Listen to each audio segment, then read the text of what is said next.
Hello guys, good evening to everybody. Welcome to Unacademy. My name is Avinash Kumar Jha और मैं आप लोगों के साथ इरिगेशन इंजीनियरिंग के कंसेप्ट्स यहाँ पे डिस्कस कर रहा था। ठीक है, जो फर्स्ट टाइम जुड़ रहे हैं आज उनके मैंने अपने बारे में यहाँ पे लिख दिया है। इसके अलावा प्लस के अंदर मेरी क्लासेस चल रही है, ऑलरेडी मैंने आप लोगों से डिस्कस किया था, स्ट्रक्चर एनालिसिस की वहाँ पे क्लासेस चल रही हैं। ठीक है, प्लस की क्लासेस एनरोल करने के लिए you can use my code अविनाश11 and you will get 10% instant off in all type of plus courses. ठीक है, कल तक मैंने आप लोगों से डिस्कस कर लिया था various types of designing of dams के बारे में। मैंने बात की आप लोगों से एल्यूवियल कैनाल्स कैसे डिजाइन करते हैं और हमने बात की थी कि लाइन कैनाल कैसे डिजाइन करते हैं। लास्ट हमने देखा था ट्रेपेजोइडल लाइन कैनाल के बारे में हमने कंसेप्ट डिस्कस किया था कि उसकी डिजाइनिंग हम कैसे करने वाले हैं। ठीक है, कल जो क्वेश्चन था उसमें किसी कुछ बच्चों को डाउट था, तो मैं वो क्वेश्चन वापस डिस्कस कर लेता हूँ और उसके बाद हम मूव करेंगे। नेक्स्ट टॉपिक जो है हमारा that is sand transmit mechanism, sand transfer mechanism and next one is analysis of dams. दो इंपॉर्टेंट टॉपिक्स जो आपके इरिगेशन के हैं वो हम आज डिस्कस करेंगे। इसके अलावा कुछ जो टॉपिक्स, छोटे छोटे टॉपिक्स हैं, जैसे सीपेज एनालिसिस हो गया या फिर आपका different type of cross drainage works हो गई, एनालिसिस ऑफ स्पिलवेज हो गया, उसके बारे में हम आगे की क्लासेस में डिस्कस कर लेंगे। ठीक है, इसी के साथ में आपका जो पूरा कोर्स है यहाँ पे फिनिश हो जाएगा, जिसके अंदर मैंने डीपली आप लोगों को सारे कंसेप्ट्स यहाँ पे वन बाय वन डिस्कस किए हैं। कल हमने क्वेश्चन डिस्कस किया था एक डिजाइनिंग ऑफ लाइंड कैनाल का, जिसके अंदर जो है हमने डिस्चार्ज हमें दिया हुआ था और इसमें जो है हमको डिजाइन करना था, हमको एक लाइंड कैनाल डिजाइन करना था। डिस्चार्ज हमारे पास है 180 metre cube per second. Simple 180 metre cube per second discharge है, तो मैंने आपको बताया था if discharge is greater than 150 metre cube per second then we use which section we are using, trapezoidal section we are going to use, trapezoidal section with round corners.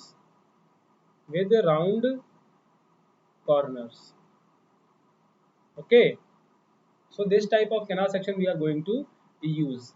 इसके अंदर हमको और भी क्या गिवन है, स्लोप गिवन है that is 1/2500 and हमको velocity दे रखी है that is 2 metres per second. Manning coefficient दे रखा है n equal to 0.013 and side slope is given as 1.25 horizontal is to 1 vertical. Simple हमको ये पैरामीटर्स गिवन है और हमको डिजाइन करना है कैनाल सेक्शन। कैनाल सेक्शन में सब कुछ दिया हुआ है हमको, बस हमको जो है कैनाल का जो है यहाँ पे सिर्फ हमें बेड विड्थ और डेप्थ ऑफ फ्लो यहाँ पे फाइंड आउट करना है। डेप्थ ऑफ फ्लो हमको यहाँ पे निकालना है, प्लस हमको बेड विड्थ भी कैलकुलेट करनी है, मतलब बी और वाई हमको यहाँ पे निकाल लेने हैं। ठीक है, देख लेते हैं इसका सॉल्यूशन कैसे निकल के आएगा। बी निकालना है हमको एंड हमको यहाँ पे वाई निकालना है। Simple formula of velocity, velocity का फॉर्मूला क्या होता है according to Manning's, this is 1/n r power 2/3 s power 1/2। इस इक्वेशन को यूज करके हम r कैलकुलेट कर लेंगे। r पावर 2/3 क्या हो जाएगा, देखिए v into N divide by S power 1/2। v की वैल्यू पुट करेंगे, n की वैल्यू पुट करेंगे और s की वैल्यू पुट करेंगे, हमारे पास वैल्यू निकल के आ जाएगी। Velocity is given as 2 and n is given as 0.013, s is given as 1/2500 raised to power 1/2.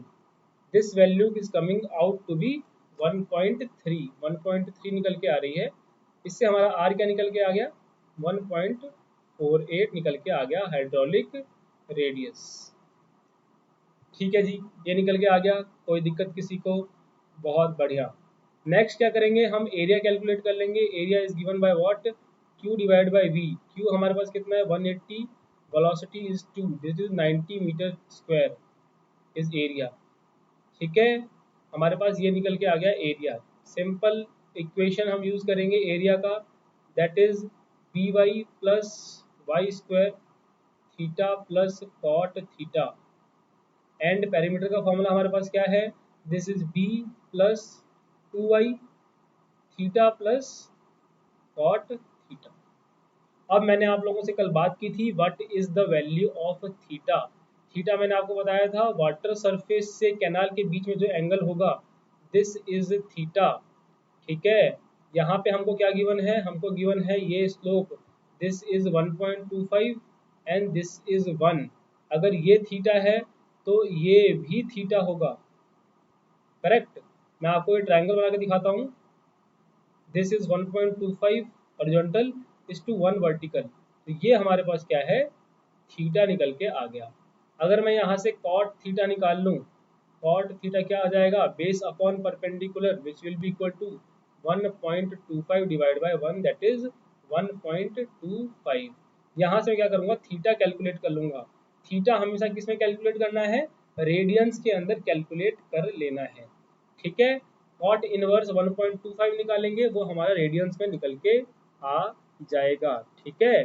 Cot inverse 1.25 निकालेंगे, ठीक है, वो हम यहाँ पे कैलकुलेट कर लेते हैं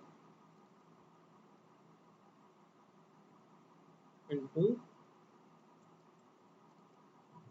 0.6747, यहाँ पे रेडियंस में निकल के आ गया हमारे पास थीटा, ठीक है। सिंपल मैथमेटिक्स, कॉट थीटा अगर मेरे पास 1.25 है, कॉट थीटा का मतलब क्या हो गया, 1/10 थीटा, ठीक है। टेन थीटा क्या हो गया, 1/1.25, ठीक है। यहाँ से थीटा निकल के आया मेरे पास, that is 10 inverse 1 divide by 1.25, that is 38.66 degrees, 38.66 degrees. इसको मैं कैलकुलेट कर लूँ रेडियंस के अंदर तो कितना हो जाएगा, 38.66 into pi divide by 180, this is value of your theta in the radians, ठीक है। ये निकल के आ गया हमारे पास 0.674 radians. This is the value of theta that we have to use. Theta को हमेशा रेडियंस में रखना है और कॉट थीटा हमको निकालना है from the water surface to the canal section, ठीक है। थीटा है हमारे पास, कॉट थीटा है हमारे पास, area is equals to 90 metre square, ठीक है। आर हमको गिवन है 1.48, आर मतलब A by P, A by P equal to 1.48। इससे मेरे पास पैरामीटर निकल के आ गया 90 divide by 1.48 which is equals to what, 90 divide by 1.48 हमारे पास निकल के आ गया, दिस इज 60.81 मीटर्स। इसको मैं इक्वेट कर दूंगा 60.81 मीटर्स से। दो इक्वेशन है हमारे पास एरिया और पेरीमीटर की, जिसके अंदर हमारे पास दो अननोन है, one is B, second is Y. Simply we have to find the value of B in terms of Y from the perimeter, और उसको हमको पुट कर देना है एरिया की इक्वेशन में, और हमारे पास यहाँ पे वाई निकल के आ जाएगा। वाई निकल के आ जाएगा तो हमारे पास बी की वैल्यू भी निकल के आ जाएगी, ठीक है। फटाफट से इसको सॉल्व कर लीजिए और कमेंट सेक्शन में मुझे बता दीजिए क्या आंसर निकल के आया, मैं बता दूंगा आप लोगों को सही आंसर है या नहीं, ठीक है। सिंपली क्या करना है, हमको बी कैलकुलेट कर लेना है इससे, और उसको पुट कर देना है एरिया की इक्वेशन में, और वहां से हमारे पास वाई कैलकुलेट हो जाएगा। वाई की बनेगी क्वाड्रेटिक इक्वेशन, क्वाड्रेटिक इक्वेशन को सॉल्व करेंगे और हमारे पास वाई की दो वैल्यूज आएंगी, जिसमें से एक वैल्यू पॉसिबल नहीं होगी और दूसरा वैल्यू हमारे पास वाई का करेक्ट आंसर आ जाएगा, और उससे हम बी कैलकुलेट कर लेंगे और वैल्यूज निकल के आ जाएंगे, ठीक है। Simple formula, simple concept, simple mathematics that we have to apply and there will be answers available. क्या आंसर निकल के आया, मुझे फटाफट से सॉल्व कर लीजिए using pen paper and calculators, और मुझे बता दीजिए कमेंट सेक्शन के अंदर क्या सही निकल के आया आंसर। मैं आप लोगों को सही आंसर कमेंट सेक्शन में बता दूंगा, डिस्कस कर लूंगा, ठीक है। चलिए,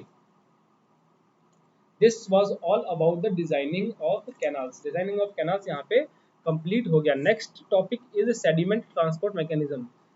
सेडिमेंट ट्रांसपोर्ट मैकेनिज्म का क्या मतलब होता है, कौन सी थ्योरी यूज करते हैं और क्या फॉर्मूला निकल के आता है, वो हम देख लेते हैं।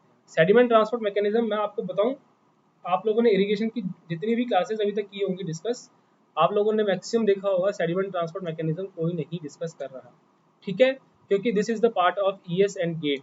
बट हमको कोई टॉपिक नहीं छोड़ना है।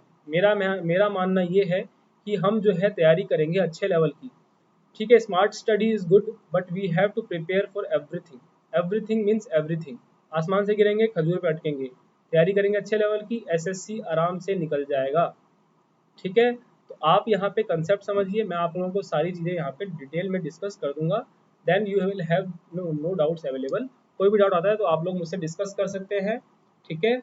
अविनाश लाइव पेज है, वहाँ पे डिस्कस कर सकते हैं। कोई भी डाउट आता है तो मैं वापस से रिपीट कर देता हूँ इन द क्लासेस, ठीक है। वहाँ मुझे बोल दीजिए सर इसके अंदर डाउट आ रहा है, क्लास में रिपीट कर दीजिए and I will repeat the concept please discuss hair on the Telegram page Avinash live. Clear है। चलिए बात करते हैं सेडिमेंट ट्रांसपोर्ट मैकेनिज्म की। इसके अंदर हमारे पास एक आती है शील्ड्स थ्योरी। शील्ड्स थ्योरी क्या बोलती है? इसके अंदर हमको शील्ड्स थ्योरी हमको बताती है कि हमारे पास जो पार्टिकल अवेलेबल है, सिल्ट पार्टिकल, सैंड पार्टिकल, वो यहाँ पे सिल्टिंग और स्काउरिंग होगी कि नहीं, मतलब वो ट्रांसपोर्ट होके आपका वाटर के अंदर सस्पेंशन में रहेगा, या वो वहाँ पे आपका डिपॉजिट हो जाएगा, या फिर वो सेक्शन को इरोड करेगा। ये बताती है हमारी सिल्ट थ्योरी। ठीक है। What happens in the silt theory? This theory is performed for unlined canals. Obviously, line canal होगा तो उसके अंदर स्काउरिंग और सिल्टिंग की तो कोई बात ही नहीं होती है, तो इसीलिए हम इसको यूज करेंगे अनलाइन कैनाल्स के लिए। Applicable only when the size of the particles is greater than 6 mm. When the size of the particle is greater than 6 mm, then only this theory is applicable. ठीक है जी। assumptions देख लेते हैं क्या क्या होते हैं इसके। Soil is incoherent, that is cohesive forces are zero, मतलब सैंड पार्टिकल्स हमारे पास वहाँ पे होते हैं, मतलब उसके अंदर कोहेसिव फोर्सेस हमको क्या करनी है, C is equals to zero of those particles, जो भी पार्टिकल मूव हो रहे हैं are cohesionless. Next, sediment load is uniform. हम ये मान के चलते हैं कि जो भी आपका कैनाल सेक्शन के अंदर सेडिमेंट लोड है वो क्या है, यूनिफॉर्म है, मतलब आपका क्या है, हर एक सेक्शन के ऊपर sediment load will be equal. The basic mechanism of sediment transport is the weight of the water acting as a drag force और शियर फोर्स और tractive force on soil particle. Simple, जो भी आपका यहाँ पे soil particle है उसके ऊपर क्या होगा, वाटर के वेट की वजह से एक ड्रैग फोर्स लगेगा और एक उसके सेल्फ वेट की वजह से डाउनवर्ड फोर्स लगेगा। ठीक है। अब ये पार्टिकल यहाँ पे सेटल होगा कि नहीं, this depends on the drag force and this downward force. If downward force is greater than this drag force, then this particle will settle in the canal. ठीक है। चलिए फॉर्मूला देख लेते हैं क्या होता है इसके अंदर। सबसे पहले बात करता हूँ मैं wait of the water in the volume AL, मतलब AL क्या हो गया आपका, AL is the volume, A is the area of cross section, A is area of cross section and L is the length under consideration। ठीक है। This is the area A of the canal and length L is between this section under consideration। ठीक है, this is length L। Simple, wait of the water कितना हो जाएगा उसका, gamma WA into L, this is the weight of the water. ठीक है। अब बात करें shear force acting on the soil particles. Shear force क्या हो जाएगा आपका, वेट कंपोनेंट, उसका वेट कंपोनेंट कौन सा हो जाएगा आपका, वेट लग रहा है W, this is beta, that means this is your angle of this inclined plane. ठीक है, this is beta, then what happens is the value component with the direct in the direction of water is W sin beta, W sin beta, correct। This is W sin beta। Surface area of this canal is P into L, P into L is the surface area। ठीक है। Beta is the slope of the canal, PL is the surface area and W is the weight of the particle। surface area क्या हो जाएगा, perimeter into length। surface area will be is equals to, surface area will be equals to the perimeter of the canal into length of the section under consideration, that is P into L। तो shear stress क्या हो जाएगा हमारे पास, W sin beta divided by PL। ठीक है। W क्या है हमारा, wait of the soil particle, that is gamma WAL, जो मैंने यहाँ पे कैलकुलेट किया और उसको मैंने यहाँ पे पुट कर दिया। Gamma WAL divide by PL, इसको मैं ऐसे लिखूँ अगर, gamma WAL divide by PL into sine beta. ठीक है, L से L कैंसिल आउट हो गया, A by P is equals to what, A by P is equals to R, तो गामा WR और sine beta will be equals to 10 beta, because the value of this slope, जो आपका canal का slope होता है वो बहुत कम होता है। आपने वैल्यूज भी देखी होंगी एग्जांपल्स के अंदर, that is equals to 1/5000, 1/3500 something like this.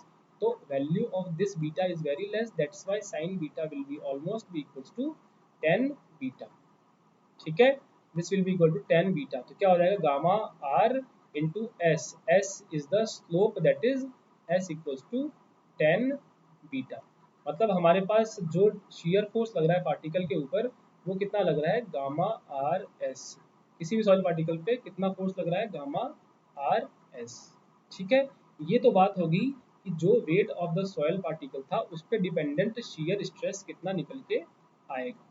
ठीक है, अब शील्ड्स थ्योरी ने क्या किया, हमको एक values the of the shear force. अगर वो शीयर फोर्स वैल्यू अगर ज़्यादा है आपके इस फोर्स से तो आपका पार्टिकल जो है वहाँ पे सेटल नहीं होगा। बात कर लेते हैं उसी चीज़ की, एक्चुअल शीयर स्ट्रेस वेरिएशन की बात करूँ मैं आप लोगों से, जो आपका एक्चुअल शीयर स्ट्रेस आएगा। देखिए, अब ये तो बात की मैंने आप लोगों से, जो वेट ऑफ द पार्टिकल लग रहा है, wait of the particle W लग रहा है और उसको किसी एंगल पे बीटा पे प्लेस किया हमने, तो इसकी वजह से उसका कॉम्पोनेंट आया डब्ल्यू साइन बीटा, और फाइनली हमारे पास शियर स्ट्रेस की वैल्यू आ गई gamma R into S. Very important thing याद रखिए, shear stress acting on the soil particle is gamma R into S. Next बात करते हैं actual shear stress variation. Actual shear stress जो वेरी होता है आपका कैनाल सेक्शन के अंदर, जो इसके साइड्स में लगता है, that is average value of shear stress is 0.75 gamma W R S on the both side, and in the bottom it is gamma W are into S.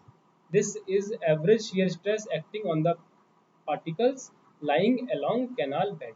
मतलब जो भी आपका पार्टिकल यहाँ पे लाई कर रहा है उसके ऊपर इतना शियर फोर्स, और जो आपका बेड में लाई कर रहा है उसके ऊपर इतना शियर फोर्स अप्लाई हो रहा है।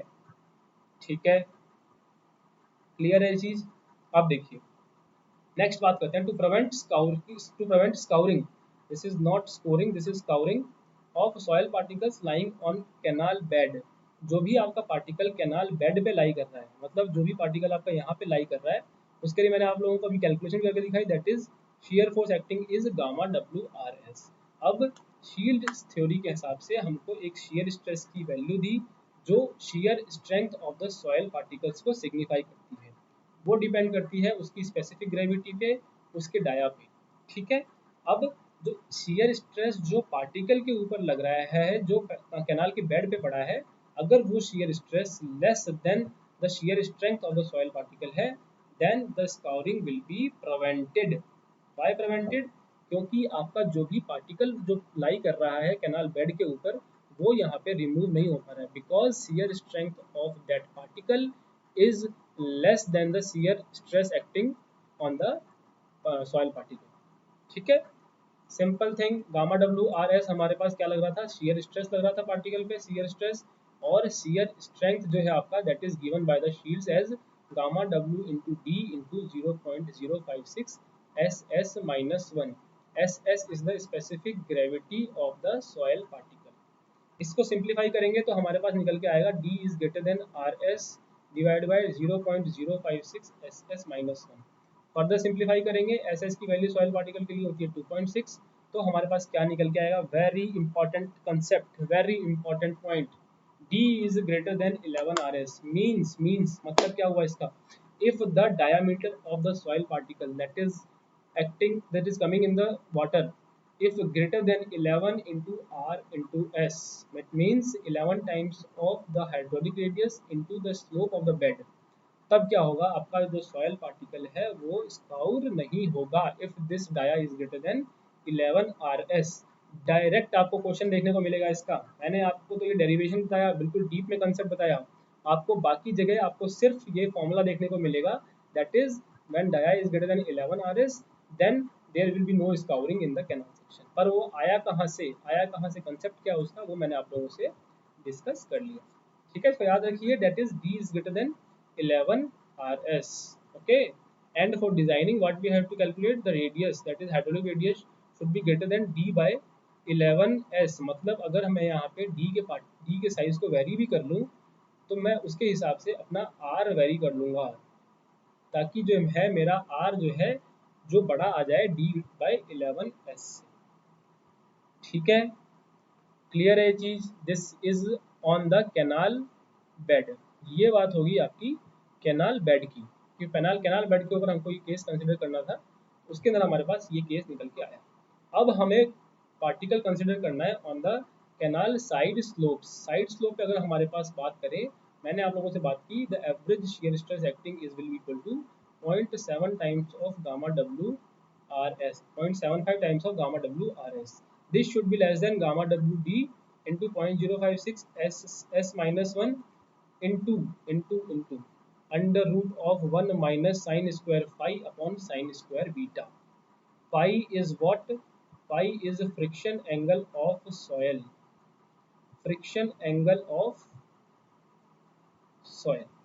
सिंप्लीफाई कर लेंगे इसको, आपका आर से आर कैंसिल हो जाएगा, एस से आपका एस कैंसिल हो गया, और सिंप्लीफाई करेंगे इसको तो आर एस यहाँ पे गामा कैंसिल हो गया आपका, और निकल के आ गया ये कंसेप्ट. इसको मैं इसको सिंप्लीफाई कर दूँ तो हमारा क्या निकल के आएगा, 0.75 times of R S should be less than D by 11 under root 1 minus sine square five divide by sine square beta in the case when the soil particle is lying on the canal side slope. Clear है ये चीज, important concept, and इतना detail में आप लोगों को कोई भी डिस्कस करके नहीं देगा. ठीक है, आई थिंक चीज़ें क्लियर हो गई होंगी आप लोगों को. नोट्स वापस से पढ़ेंगे, पीडीएफ अवेलेबल करा दूंगा मैं, तो वापस से पढ़िए नोट्स को, आपको कंसेप्ट क्लियर हो जाएगा. आई थिंक सारी चीज़ें क्लियर हो गई होगी. चलिए,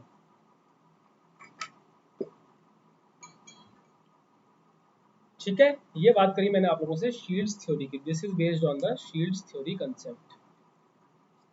छोटा सा टॉपिक था शील्ड्स थ्योरी का, तो मैंने आप लोगों से डिस्कस कर लिया. लास्ट पॉइंट इसका देखिए, नोट के अंदर देखिए, for rigid boundary canal that is lined canals. Line canal के लिए क्या करते हैं हम, या फिर नॉन एल्यूवियल कैनाल्स, मतलब जो आपका इम्परमिएबल कैनाल होता है. मैंने आप लोगों से डिस्कस किया था, दो टाइप के आपके ऑनलाइन कैनाल्स होते हैं. One is alluvial and second is non alluvial that is based on clay soils. Value of Manning's coefficient जो है diameter of the soil particles पे डिपेंड करता है in these type of canal. This is called Strickler's formula. This is Strickler's formula and it is given by n equal to d raise to power 1/6 divide by 24. Direct आपसे पूछे what is the value of n, चार option देगा आपको. ध्यान रखिए formula हमेशा d raise to power 1/6 divide by 24 where d is in metres. ठीक है, क्लियर है ये चीज. This is all about sediment transport mechanism, जो मैंने आप लोगों से डिस्कस कर दिया. ठीक है जी, कोई दिक्कत नहीं है, अच्छी तरह से हम कवर कर रहे हैं. भले ही हमें 2 क्लास एक्स्ट्रा लगे, मैं कोई भी टॉपिक आप लोगों से यहाँ पे स्किप नहीं करवाना चाहता. ठीक है, ताकि सब कुछ आपके नोट्स में अवेलेबल हो. अब आपके ऊपर डिपेंड कर रहा है ये कि आप उस नोट्स को कितनी बार रिवाइज कर रहे हैं, प्रीवियस ईयर क्वेश्चंस कर रहे हैं कि नहीं कर रहे हैं, तो आप लोगों को वहाँ पे कंसेप्ट्स क्लियर हो जाएंगे. मैंने ऑलरेडी 2 टॉपिक डिस्कस कर लिए आप लोगों से, transportation engineering and environmental engineering. उसके प्रीवियस ईयर क्वेश्चन लगा लीजिए, मैं बार बार बोल रहा हूँ. थ्योरी रिवाइज कर लीजिए, शॉर्ट नोट्स बना लीजिए, प्रीवियस ईयर क्वेश्चन लगा लीजिए. ठीक है, साथ साथ में स्ट्रक्चर एनालिसिस, जी स्ट्रक्चर एनालिसिस के जो है मैं सारे टॉपिक्स 1 बाय 1 आपके स्पेशल सेशंस के अंदर भी डिस्कस कर रहा हूँ. ठीक है, जैसे मुझे टाइम मिलता रहता है मैं उसको स्पेशल सेशंस में डिस्कस कर लेता हूँ, जिसकी डिटेल मैं आप लोगों को अविनाश लाइव टेलीग्राम पेज पे डाल दूंगा. मैंने ऑलरेडी एक टॉपिक डिस्कस कर लिया है, that is your indeterminacy and stability of structure. Next topic मैं डिस्कस करने वाला हूँ, that is your methods of structure analysis in the upcoming sessions. ठीक है, आई होप सब लोग ये फॉलो कर रहे होंगे और सारे टॉपिक्स फॉलो कर रहे होंगे. ठीक है, स्ट्रक्चर एनालिसिस वहाँ कंप्लीट हो जाएगा आपका, इरिगेशन हो गया, एनवायरमेंट हो गया, और आपका ट्रांसपोर्टेशन हो गया. प्लस स्टील की क्लासेस ऑलरेडी चल रही है, नितेश सर ले रहे हैं, और सर्वे वो ऑलरेडी कंप्लीट करा चुके हैं. इस तरीके से आपका काफ़ी हद तक सिलेबस आपका यहाँ पे कवर हो जाएगा. अब ये आप लोगों पर है कि आप कितना रिवाइज करते हैं, कितना आप प्रीवियस ईयर क्वेश्चंस करते हैं, then you will be able to solve the questions in the examinations also. ठीक है जी, चलें आगे. चलिए, नेक्स्ट आता है आपका analysis of gravity dams. Analysis of gravity dams के अंदर देखिए हम ग्रेविटी डैम्स के अंदर कौन कौन से फोर्सेज आने वाले हैं. ठीक है, उसका हम एनालिसिस कैसे करते हैं, उसमें कैसे कैसे फोर्सेज अप्लाई होते हैं, और उसको हम कैसे बैलेंस करते हैं. सबसे पहले बात करते हैं what is a dam. Dam is a physical obstruction constructed across the river to divert और store on its upstream side. ठीक है, कोई भी वाटर को स्टोर करने के लिए या फिर उसको डाइवर्ट करने के लिए एक फिजिकल ऑब्स्ट्रक्शन होता है जिसको हम बोलते हैं dam. The pool of water created on the upstream side of dam is called as reservoir. जो आपका यहाँ पे पूल क्रिएट हो रहा है that is also called as reservoir. ठीक है, this is called reservoir. Gravity dams क्या होते हैं, it resist all the external forces by its self weight. ठीक है, सेल्फ वेट से अगर रेजिस्ट कर रहा है कोई भी डैम तो उसको हम बोलते हैं gravity dams, hence it is called as gravity dams. ठीक है, इसी के एनालिसिस हम लोग जो है डिस्कस करने वाले हैं। ठीक है जी, चले आगे। चलिए, various forces acting on a dam, कौन कौन से फोर्सेस एक्ट होने वाले हैं उसके बारे में हम वन बाय वन डिस्कस कर लेंगे। First one is self weight, second is pressure force. Pressure force means जो भी आपका वाटर वहाँ पे लग रहा है उसके कारण जो भी आपके फोर्सेस जो प्रेशर लग रहा है उसको हम कैलकुलेट करेंगे in the pressure forces. Next is uplift pressure. Uplift pressure क्यों लगेगा, क्योंकि हमारा वाटर जो है स्लोली स्लोली सीपेज करता रहता है in the bottom of the dams which creates your uplift pressure and ultimately uplift forces। ठीक है, and next is earthquake forces। इसके अंदर 4 पॉइंट्स होते हैं। First is effect of vertical component, effect of horizontal component, effect of inertia of dam and effect of water bodies. ठीक है, one by one सारे forces हम डिस्कस कर लेते हैं। उसके बाद हम डिस्कस करेंगे कि हम स्टेबिलिटी कैसे चेक करते हैं डैम्स की और उसके अंदर हम स्ट्रेसेस कैसे निकालते हैं इन द डैम्स। ठीक है, सबसे पहले बात कर लेता हूँ सेल्फ वेट की। Self weight is very easy, simple. What we have to do, we have to just multiply the density of the concrete with the volume of the concrete. ठीक है, that will give you the self weight. Suppose ये example है आपका, this is example of a gravity dam. ठीक है, जिसके अंदर हम ये सेक्शन एज्यूम कर लेते हैं।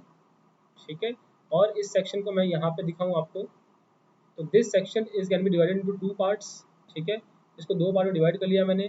एक का वेट है आपका W1, दूसरे का वेट है आपका W2।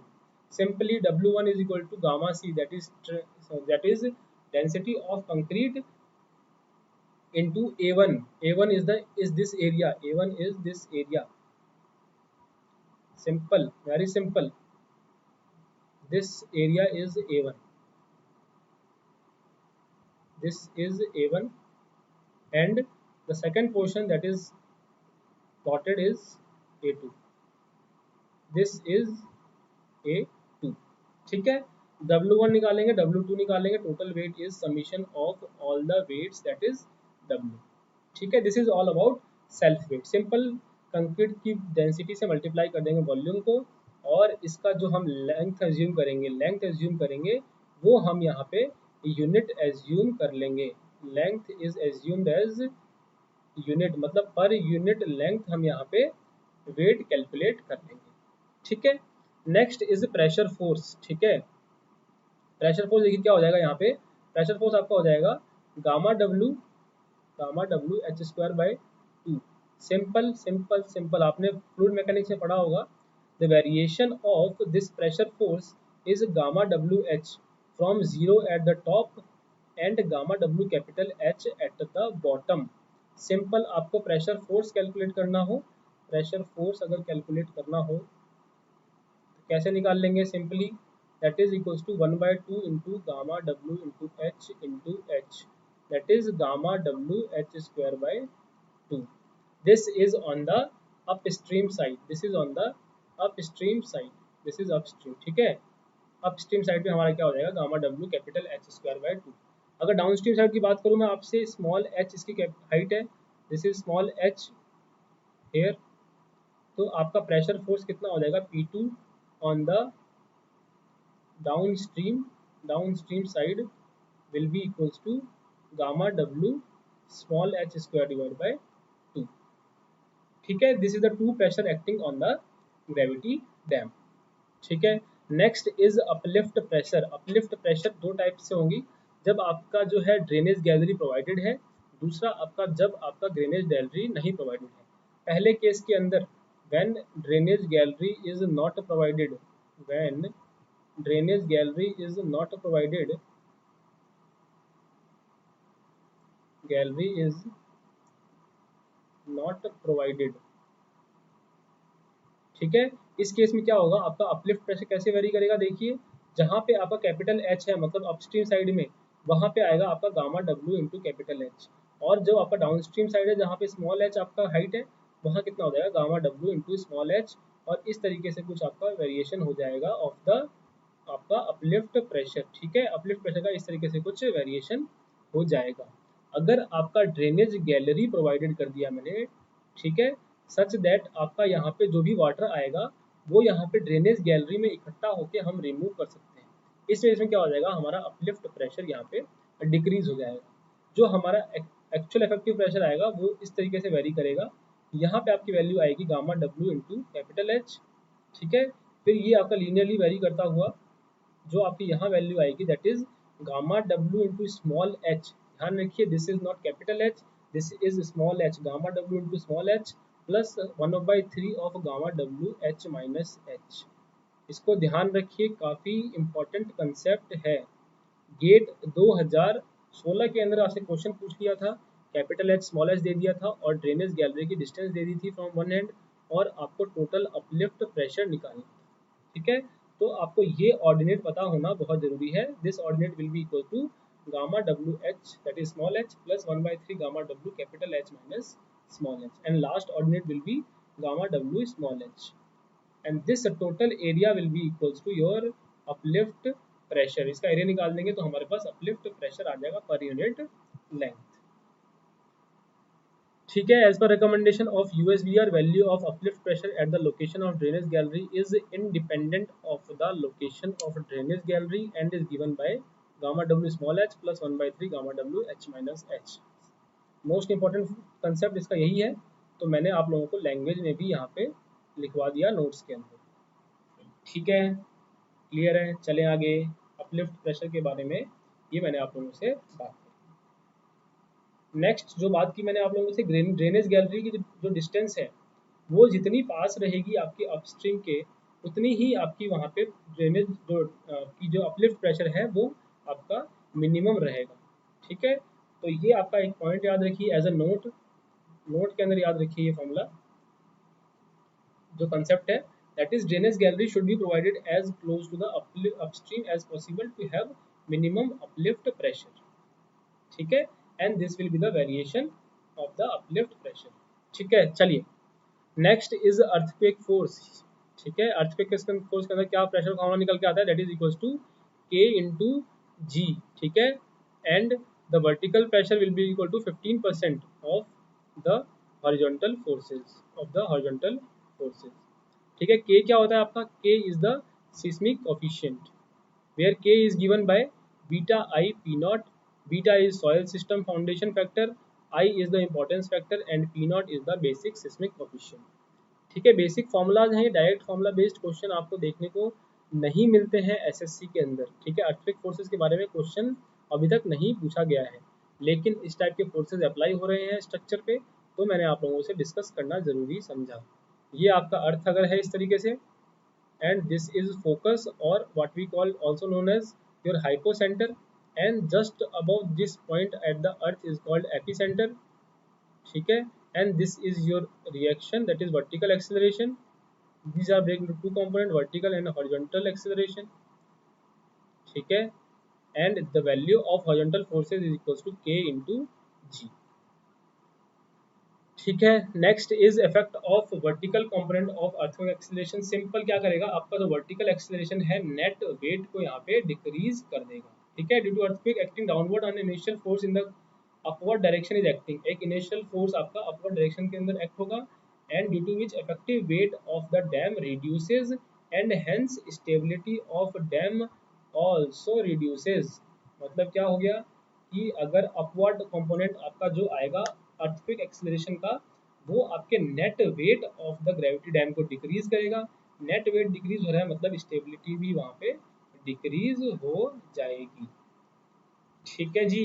ये बात हो गई effect of vertical component of acceleration. Horizontal component का क्या इफेक्ट रहेगा, इसके दो इफेक्ट होते हैं। पहला इफेक्ट होता है on inertia of dam due to earthquake acting towards upstream down direction, an inertial force acts on the body of the dam in the downstream direction in which it is unstable, it's called instability in nature as it may cause sliding or overturning of the dam। जो भी आपका यहाँ पे horizontal direction के अंदर component आएगा of the your horizontal component of the earthquake, this is horizontal component of earthquake, ठीक है। इसकी वजह से क्या होगा कि आपका इस डायरेक्शन के अंदर एक स्लाइडिंग फोर्स अप्लाई होगा। स्लाइडिंग फोर्स क्या करेगा, it causes the unstability of the structure, unstability of the structure create करेगा, और it may also cause overturning of the dam, overturning of dams. ठीक है, तो horizontal component will create unstability. Simple, जो आपका horizontal component है, vertical component, दोनों आपको जो है, जो हमारा डैम है उसको अनस्टेबल कर रहे हैं। ठीक है, नेक्स्ट इफेक्ट होता है हॉरिजॉन्टल कंपोनेंट का on the your, but on the effect of water body due to earth surface move towards upstream direction due to earthquake, a hydrodynamic force is developed on the water body which reduces the stability of the dam, hence your sigma v acting towards upstream direction is the critical condition। मतलब क्या होगा, आपका जो भी यहाँ पे water force act हो रहा है, वाटर बॉडी पे एक्ट हो रहा है फोर्स, वो यहाँ पे आपका वेरी कर जाएगा due to this horizontal component of the earthquake force.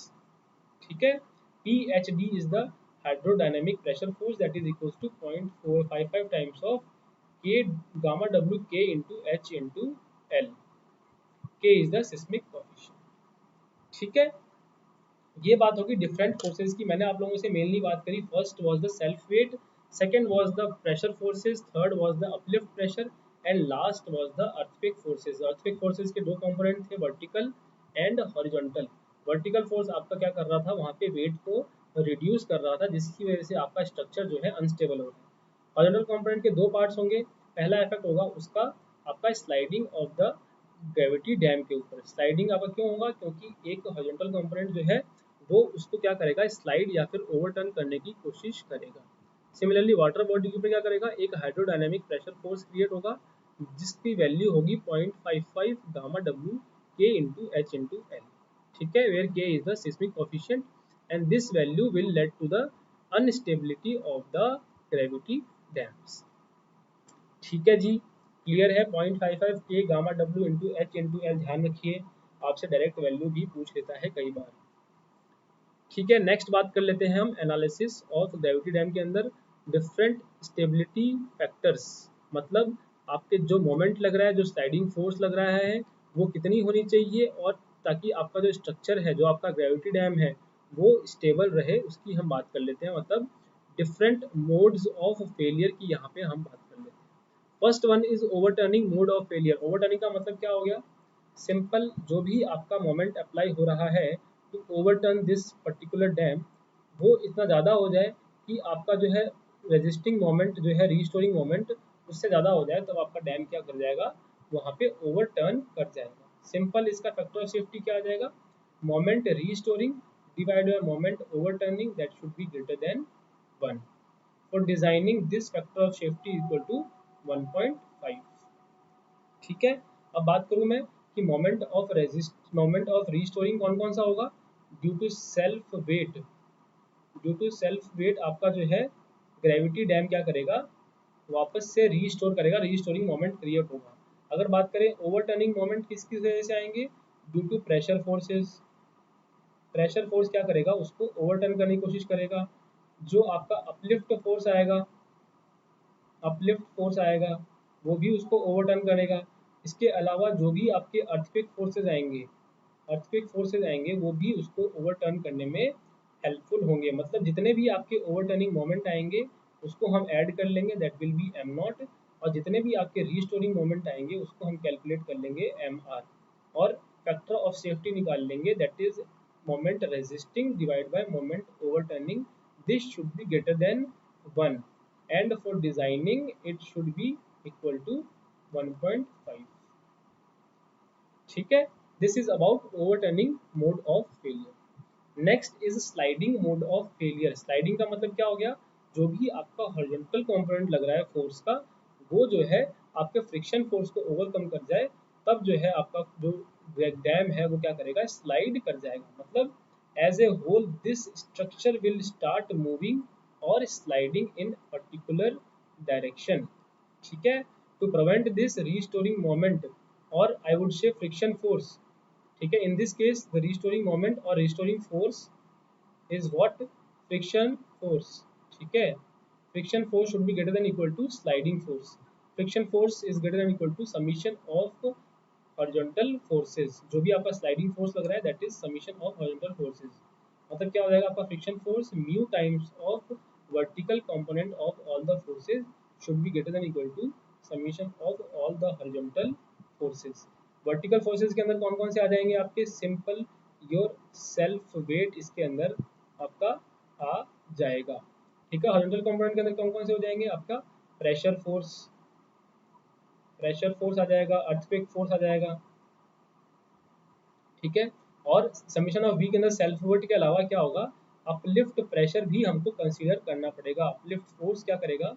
आपके सेल्फ वेट को रिड्यूस करेगा, वो भी हमें कैलकुलेट करके सेल्फ वेट में माइनस करना पड़ेगा। And this value will be summation of V, that is summation of vertical forces. Simple we have to calculate mu times of summation of vertical forces divide by summation of horizontal forces should be greater than equal to 1, then this is safe in shear, ठीक है। This was the second mode of failure, that is sliding mode. पहला था आपका overturning mode, दूसरा हो गया sliding mode. अगर आपका ये value less than equal to 1 आ रहा हो, then there is a one solution. हम क्या करते हैं यहाँ पे एक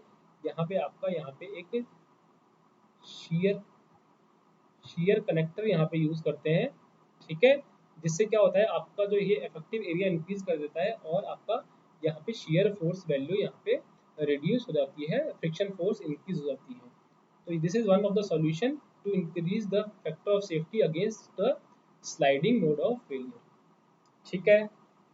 कोई दिक्कत नहीं है, चले आगे। चलिए, shear friction factor next is the shear friction factor, जिसके अंदर हम जो है bond force between concrete and the soil is also considered. It is equals to the factor of safety against sliding provided bond strength of the concrete also considered. अभी तक हमने सिर्फ जो भी वर्टिकल कंपोनेंट ऑफ फोर्सेस लग रहे हैं उसको कंसीडर किया था, लेकिन हमने bond between the concrete and the soil उसको हमने कंसीडर नहीं किया। अगर हम उसको कंसीडर करके फैक्टर ऑफ सेफ्टी निकालते हैं तो that value will be equal to shear friction factor, ठीक है। इसकी टोटल वैल्यू कितनी हो जाएगी? देखिए, mu into summation of vertical forces already है हमारे पास, plus Q into B, where Q is equals to bond strength, Q into B will be total bond strength or divided by summation of H. This is shear friction factor. Considering shear friction factor in the design, weight of the dam decreases and volume of concrete is less required, so more economical than only sliding. सिर्फ sliding consider करेंगे तो क्या होगा कि हमको जो है weight of the जो हमारा कंक्रीट डैम है उसमें ज़्यादा लेना पड़ेगा। अगर हम SFF यूज़ कर लेते हैं तो हमारा जो कंक्रीट की क्वांटिटी है वो डिक्रीज हो जाएगी, and that's why this becomes economical as compared to only sliding mode, ठीक है। ये आपका दूसरा मोड जो था स्लाइडिंग मोड, उसका ही एक सब पार्ट हो गया, that is shear friction factor. चलिए नेक्स्ट बात कर लेते हैं crushing mode of failure. Crushing mode of failure में देखिए क्या होता है, ठीक है। जो भी आपका समीशन ऑफ वर्टिकल फोर्स लग रहा है, summation of vertical force suppose किसी इसेंट्रिसिटी ई पे अप्लाई हो रहा था, ठीक है।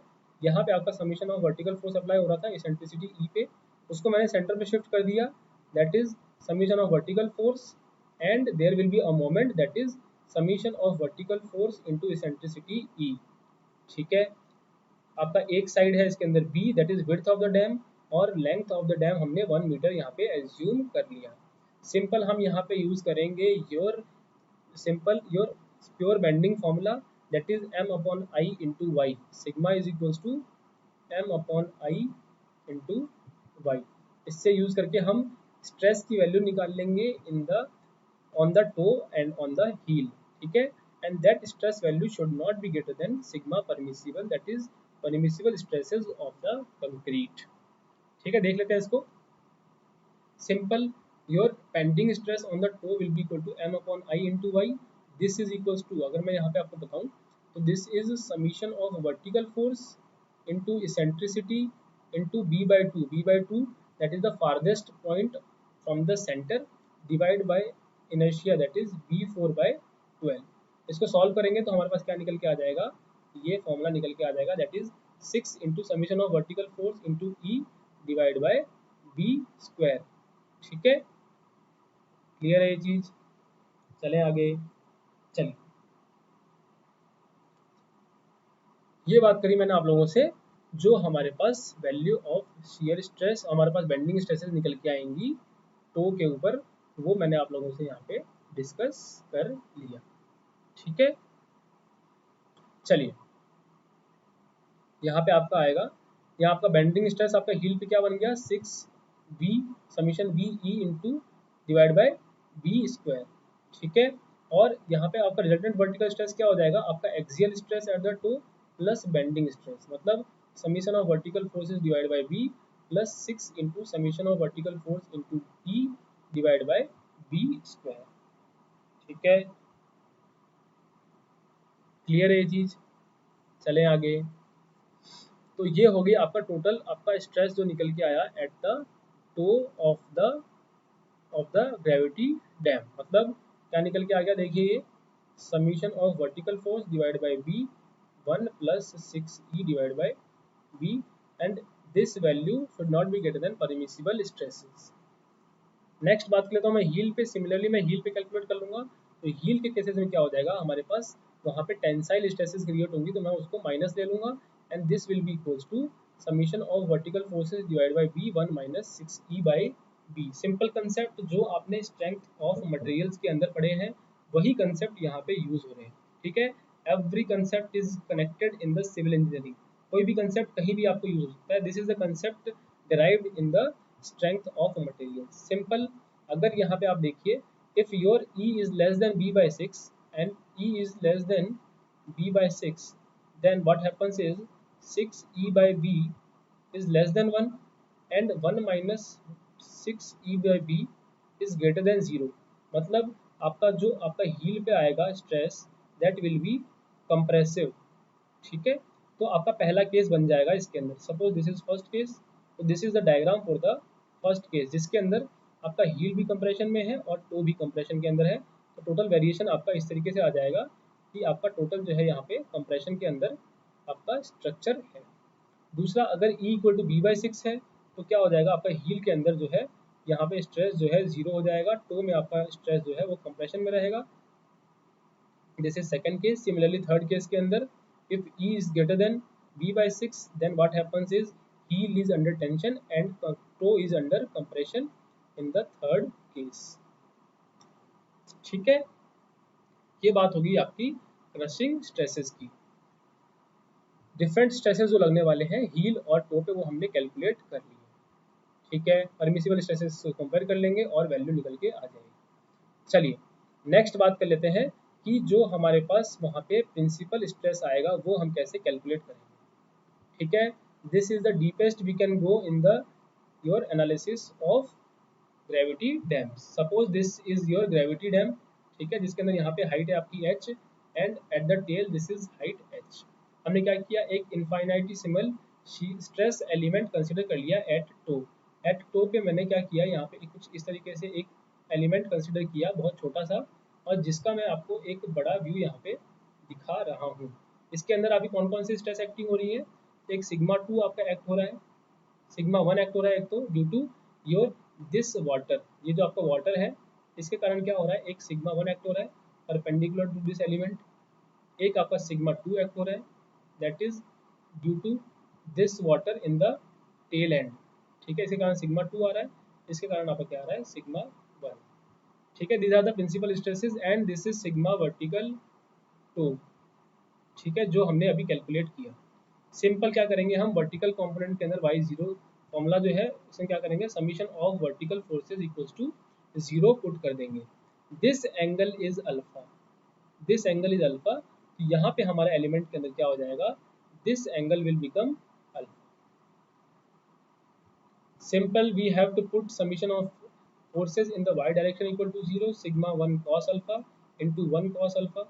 हमने तो क्या माना है, यूनिट लेंथ का मान लिया है इसको, कि इसका लेंथ जो है वो यूनिट है, that is 1 cos alpha is a length minus sigma 2 sin alpha into 1 sin alpha plus sigma v tau into area of cross section is assumed as 1।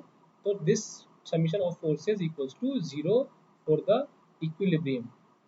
ठीक है, summation of forces in the y direction will be equals to 0 for the equilibrium condition. उससे हमारे पास निकल के आ गया this formula equal to sigma 1 equal to sigma v sec square alpha minus sigma 2 tan square alpha. This is the principal stress acting, principal stress acting on the toe of this dam. इसी तरह हम क्या करेंगे, your summation of forces in X direction को zero करेंगे तो हमारे पास tau का फॉर्मूला निकल के आ जाएगा sigma 1 minus sigma 2 divide by 2 into sine 2 alpha. This is shear stress acting on the gravity dam at the toe end। ठीक है। now now if this stress at the toe point become more than the failure strength of the concrete, then crushing will be observed। most important point, this value of sigma 1, this is sigma 1, okay, this is sigma 1 at the toe point when become more than the failure strength, when sigma 1 increases and increases up to such that this is becomes more than the failure strength, then what happens is crushing of the concrete is observed, and due to which effective base width of the dam will reduce। effective base dam आपका reduce हो जाएगा। कैसे, यहाँ पे क्या हुआ कि आपका यहाँ पे जो है सिग्मा 1 जो है वो आपका ग्रेटर देन आपका सपोज आपका स्ट्रेंथ ऑफ द कंक्रीट आ गया, तो क्या होगा यहाँ पे आपका ये क्रश हो जाएगा, तो इफेक्टिव वेट आपका डिक्रीज हो गया, and this decrease in the base weight will continue and which will cause a progressive crushing of dam towards the upstream direction within a short span. ठीक है, this was the basic crushing strength of the gravity dam. Sigma 1 का formula simple, sigma B sec square alpha minus sigma 2 tan square alpha. इससे बाहर आपसे वो पूछ ही नहीं सकता। बेफिक्र होके ये नोट्स रिवाइज कीजिए and you will easily go through every question of gravity dams, in fact in the irrigation engineering also. ठीक है, next and the last point is your failure against tension. Last is failure against tension. सबसे पहले हमने देखिए failure against overturning, failure against sliding, next was failure against your compression और crushing strength, and last one is the failure against tension. First is the reservoir filling condition in this. जब आपका reservoir fill है उस case में क्या होगा, उस case में देखिए, उस केस में हमारे को to prevent tension the permissible stress at heel should be greater than equal to zero. मतलब जो भी हमारे पास हील पे स्ट्रेस आ रहा है शुड बी पॉजिटिव। ठीक है, ताकि उसके अंदर टेंशन क्रिएट ही ना हो और वो टेंशन में फेल नहीं हो पाए। टेंशन क्यों नहीं फेल करना चाह रहे हम, क्योंकि concrete is weak in tension, concrete is very weak in tension. In fact in designing we assume that the tensile strength of the concrete is zero. ठीक है, इसलिए क्या करेंगे हम इसको ग्रेटर देन जीरो एज्यूम करके हम क्या करेंगे, हमारे पास कंडीशन निकल के आ जाएगी E should be less than equal to B by six. मतलब जो भी आपका वर्टिकल कंपोनेंट ऑफ फोर्स लग रहा है that should be less than equal to, that eccentricity of that will be less than equal to b by 6, that is 1/6 of the base width। now next is reservoir empty condition। the same condition will exist for the toe and the your toe and the heels, this is heel। ठीक है, this same condition exists and in that case also eccentricity should be less than equal to b by 6 for the no tension condition in the heels। ठीक है, चलिए, to prevent tension in the dam resultant must always pass through middle third portion of the dam. मतलब B by six है, B by six इधर, B by six दूसरे side में, total कितना हो गया B by six plus B by six, total हमारे पास कितना है बी बाई थ्री। मतलब मिडल वन थर्ड, जो भी आपका जो बेस है उसके मिडल वन थर्ड के अंदर ही लाई करना चाहिए आपका eccentricity of the resultant vertical force. जिससे क्या होगा, कोई भी टेंशन उसके अंदर क्रिएट नहीं होगी। In reservoir field condition minimum stress is developed at heel. If this stress becomes negative then tension will be observed at heel in the form of tensile cracks, due to which effective base width of the dam will reduce, which will not lead to the upward the value of the stress at toe, which may exceed the failure strength of the concrete। Simple चीज, आपको tensile वहाँ पे create ही नहीं होने देना है। Simple याद रखिए, इस केस के अंदर हमारे पास eccentricity should be less than equal to B by six, या फिर आपका मिडल थर्ड पोर्शन में हमको रखना है, middle third portion of dams.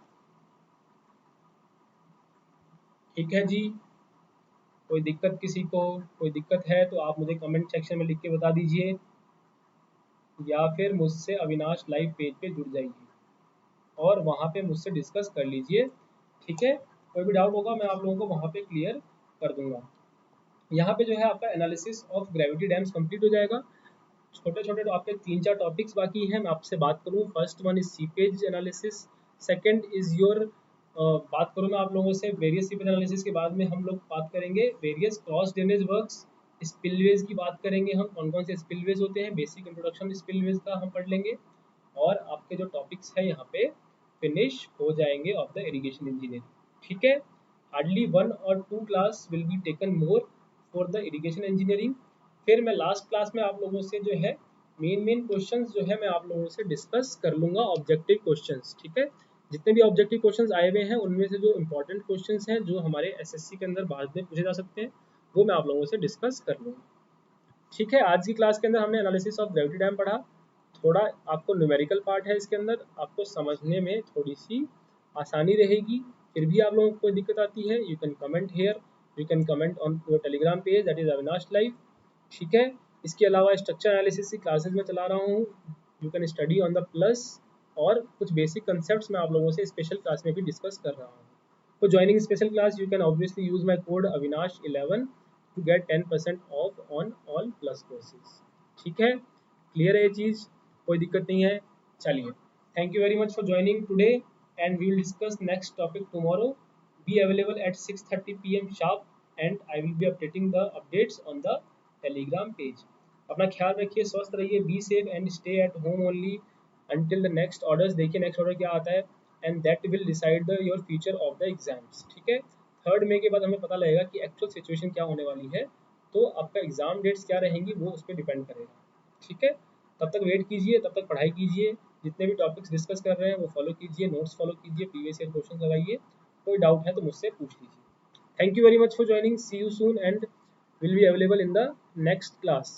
Thank you very much. Share with your friends, जितने भी यहाँ पे अभी लाइव देख रहे हैं, please share this video with your friends and like this video and subscribe this channel for the next video updates, okay, thank you।